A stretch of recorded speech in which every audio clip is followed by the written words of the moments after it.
रमा अपने बेटे चंदन के साथ चतरपुर गांव में रहती थी। चंदन एक खूबसूरत नौजवान था। गांव की सारी लड़कियां उसे बहुत पसंद करती थी। एक दिन चंदन पर शिवानी की नजर पड़ी और उसे चंदन से पहली नजर में ही प्यार हो गया।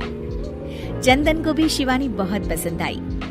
कुछ ही दिनों में उनकी शादी हो गई। शिवानी की एक सच्चाई ये भी थी कि वो एक इच्छाधारी नागिन थी। रमा को चंदन की ये बात पसंद नहीं आई कि उसने अपनी मर्जी से शादी की, इसलिए रमा शिवानी को पसंद नहीं करती थी। बहू, मैं सत्संग में जा रही हूँ, तो घर का सारा काम संभाल लेगी ना? जी सासू माँ, आप चिंता मत कीजिए, आप आराम से सत्संग में जाइए, मैं घर का सारा काम कर लूंगी। हाँ तो ठीक है, सारे काम निपटा लेना।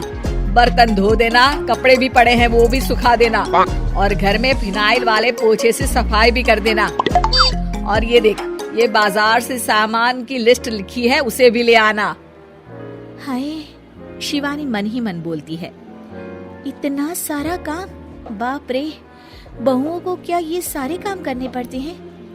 रमा सत्संग के लिए चली जाती है। शिवानी झाड़ू लेकर आती है और फिर सोचने लगती है, अब जब बहू बनी हूँ तो इंसानों की तरह ही मुझे सारी जिम्मेदारियाँ निभानी चाहिए। पहले मार्केट जाकर सामान ले आती हूँ, फिर घर का काम कर लूंगी। शिवानी इच्छाधारी नागिन होने के बावजूद भी अपनी शक्तियों का इस्तेमाल ना करते हुए घर का सारा काम खुद ही करने में लग जाती है। थोड़ी देर बाद उसे बहुत थकान महसूस होती है।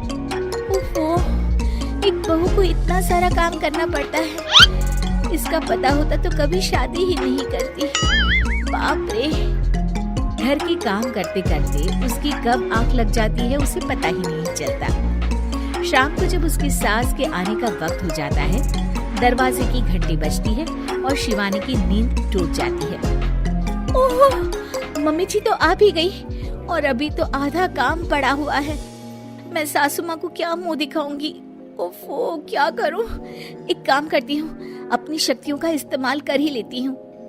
शिवानी घर का सारा काम अपनी जादुई शक्तियों से खत्म कर लेती है और फिर दरवाजा खोलती है। अरे बहू, तुझे इतना वक्त क्यों लगा दरवाजा खोलने में? माफ कीजिएगा सासू माँ, मैं सो गई थी। ओह, तो तू सो रही थी, फिर जो काम मैंने तुझे दिए थे वो तो हुए नहीं होंगे। सब कहने की बातें होती है। रमा घर में आती है और देखती है कि सारे काम हो चुके हैं। वो एकदम चौंक जाती है। अरे, इसने तो सारे काम कर दिए, वो भी इतने अच्छे से। ये इंसान के भेस में कोई चुड़ैल तो नहीं है? अब क्या हुआ सासू माँ, आप क्या सोचने लग गई? अब कुछ नहीं। चलिए खाना खा लेते हैं। अगले दिन शिवानी रसोई में काम कर रही होती है, तभी वहाँ उसकी सास आ जाती है।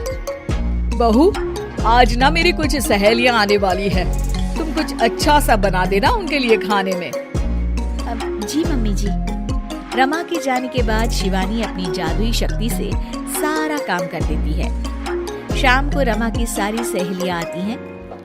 अरे रमा, अपनी बहू से तो मिलवा। रमा शिवानी को बुलाती है। शिवानी बहुत ही सुंदर थी। रमा की सारी सहेलियां उसे देखकर चौंक जाती हैं।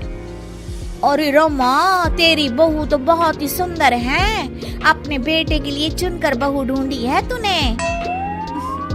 ये लीजिए, आप ये कचौड़ी खाइए। रमा की सभी सहेलियां खाना खाती हैं और उन्हें खाना बहुत पसंद आता है। अरे वाह भाई वाह, रमा मान गए तुम्हारी बहू को, कितना अच्छा खाना बना लेती है। उस दिन पूनम की रात होती है और शिवानी घर के कामों में इतनी उलझी रहती है कि उसे याद ही नहीं रहता कि हर पूनम की रात को वो अपने असली रूप में आ जाएगी। वो रसोई में काम कर रही होती है, तभी उसका असली रूप सामने आने लगता है। शिवानी ये देखकर घबरा जाती है। हे भगवान, मैं तो भूल ही गई थी कि आज पूनम की रात है। बाहर तो सासू माँ और उनकी सहेलियां आई हुई हैं। अब मैं क्या करूं? क्या शिवानी का राज सबके सामने खुल जाएगा? जानने के लिए देखिए इच्छाधारी बहू पार्ट 2।